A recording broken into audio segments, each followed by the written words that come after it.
ठीक है, हमारे सामने आप देखेंगे कब्रिस्तान में हम मौजूद हैं। यहाँ पर आप अंतिम प्रक्रिया को पूरा किया जा रहा है। 10 मिनट से ज्यादा का समय मुझे लगता नहीं लगेगा, क्योंकि 15 से 20 मिनट पहले ही हो चुका है। जैसे ही यहाँ पर एम्बुलेंस में असद का शव आया, सीधे यहाँ पर जो उसके रिश्तेदार आए थे, जो उसके जान पहचान के लोग हैं, वो सीधे उसके शव को जहां पर वो गड्ढा किया गया है, जहां पर उसकी कब्र खोदी गई है, वहां पर ले गए और तुरंत उस प्रक्रिया को शुरू कर दिया गया। ज्यादा समय यहाँ पर पुलिस प्रशासन भी नहीं दे रही है, तगड़ा इंतजाम किया गया जैसा मैंने आपको बताया। लेकिन सरगना माफिया अतीक अहमद, जिसकी सल्तनत उत्तर प्रदेश में एक दो नहीं बल्कि दशकों से चली आ रही थी, 45 साल से जिसने एक छत्र की तरह यहाँ पर माफिया राज चलाया, वो सीधे तौर पर जो है आज उसकी ही एक कहा जाए तो उसके बेटे का इस तरीके से इनकाउंटर होना और आज उसका सुपुर्दे खाक होना इस तरीके से नजर आता है कि यही अंजाम होता है। चादर इस वक्त आई है, हम देख पा रहे हैं चादर आई है, ये चादर डाली जाएगी और उसके बाद में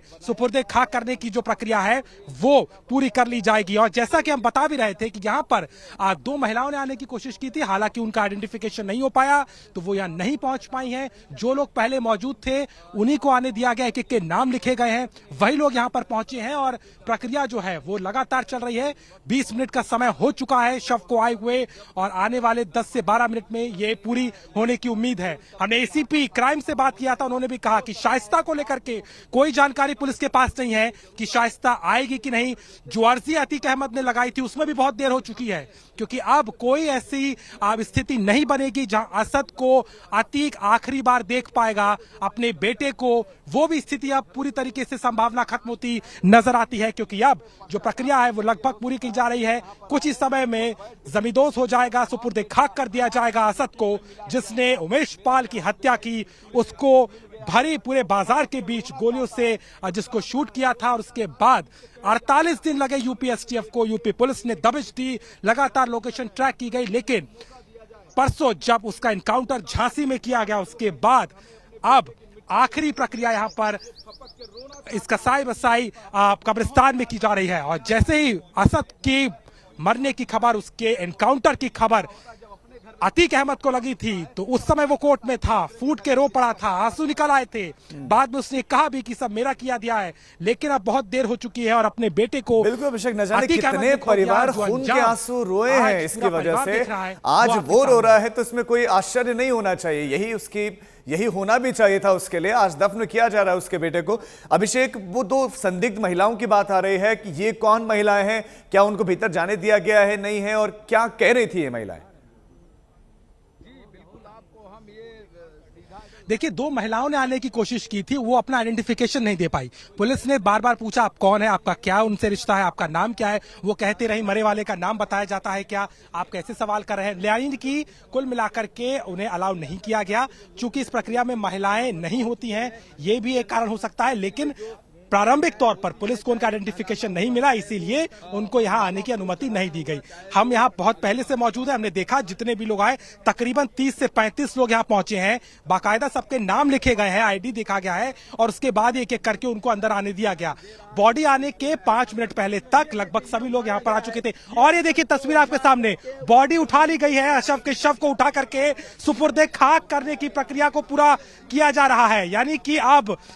असद का जो अंतिम प्रक्रिया है वो लगभग पूरी हो जाएगी। उसके शव को उठा करके उसकी कब्र में रखा गया है, हम देख पा रहे हैं यहाँ पर। और जितने भी लोग यहाँ मौजूद थे उन्होंने उसको यहाँ पर सुपुर्दे खाक कर दिया है। यानी कि अतीक अहमद के आने की संभावना, शाइस्ता के मिलने की संभावना, उन सब पर पूर्ण विराम लग चुका है। अब असद जमींदोज हो रहा है और असद के सुपुर्दे खाक होने की प्रक्रिया के पूरे होने के बाद कहीं ना कहीं ये बात साफ हो गई है कि अंतिम प्रक्रिया जो है वो पूरी हो जाएगी यहाँ पर। और अब से 5 मिनट से 10 मिनट का ज्यादा से ज्यादा समय है जब इसे पूरा कर लिया जाएगा। और असद को लेकर के लगातार जिस तरीके से कल से गहमा गहमी बनी हुई थी, उसके शव के आने के बाद में इंतजार हो रहा था, चकिया में पूरा एक तरीके से माहौल था, वहां पर भी स्थानियों को रोका गया। लेकिन आज का अंजाम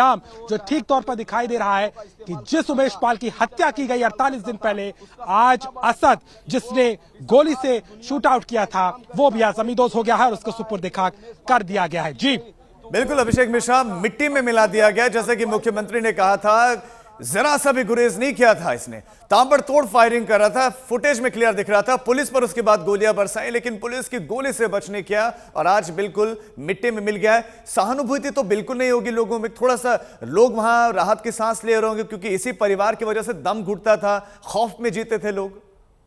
अभी तक 4 लोगों को अलग अलग मुठभेड़ में ढेर कर दिया गया है। देखिए बिल्कुल राजीव, स्थानीय तौर पर देखा जाए तो चुप्पे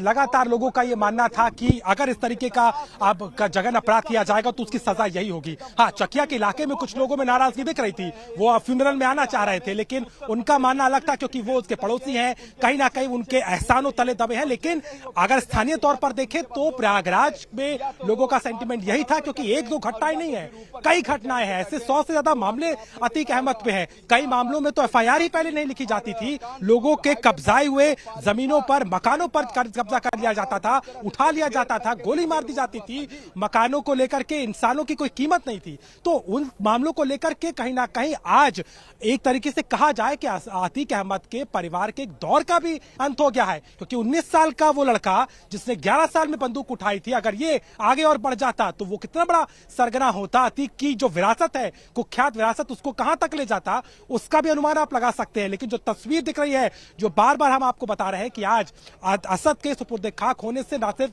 अतीक अहमद के परिवार को और उसको खुद एक झटका लगा है, एक माफिया के तौर पर जिसने कितने ऐसे कत्ल किए होंगे, जिसने कितने लोगों को मौत के घाट उतारा होगा, कितनी माओ को उनके गोद को सूना किया होगा, आज जब खुद एक बाप के तौर पे अपने बेटे को आखिरी बार नहीं देख पाया, उसकी मां भी अपने लड़के को नहीं देख पाई, और पूरी जिस तरीके की ये पूरी घटना हुई, जिस तरीके की प्लानिंग की गई, उमेश पाल की हत्या जेल में बैठे बैठे अतीक और अशरफ ने इसकी पूरी रचना की, सबको एक तरीके से लामबंद किया गया, और खास तौर पर साबरमती जेल में बैठे बैठे असद को कमांड दिए गए, यानी बेटे को पहले से ही तैयार किया गया और अपने बाप के नक्शे कदम पर जो बेटा चल रहा था, जो जुर्म का रास्ता अख्तियार कर रहा था, लेकिन उसका रास्ता जो खत्म हुआ वो कसाई मसाई के इस कब्रिस्तान में आकर के खत्म हुआ है, जहां पर इनकाउंटर होने के बाद में उसको आज सुपुर्दे खाक किया जा रहा है। और जो बात उत्तर प्रदेश सरकार के मुखिया योगी आदित्यनाथ ने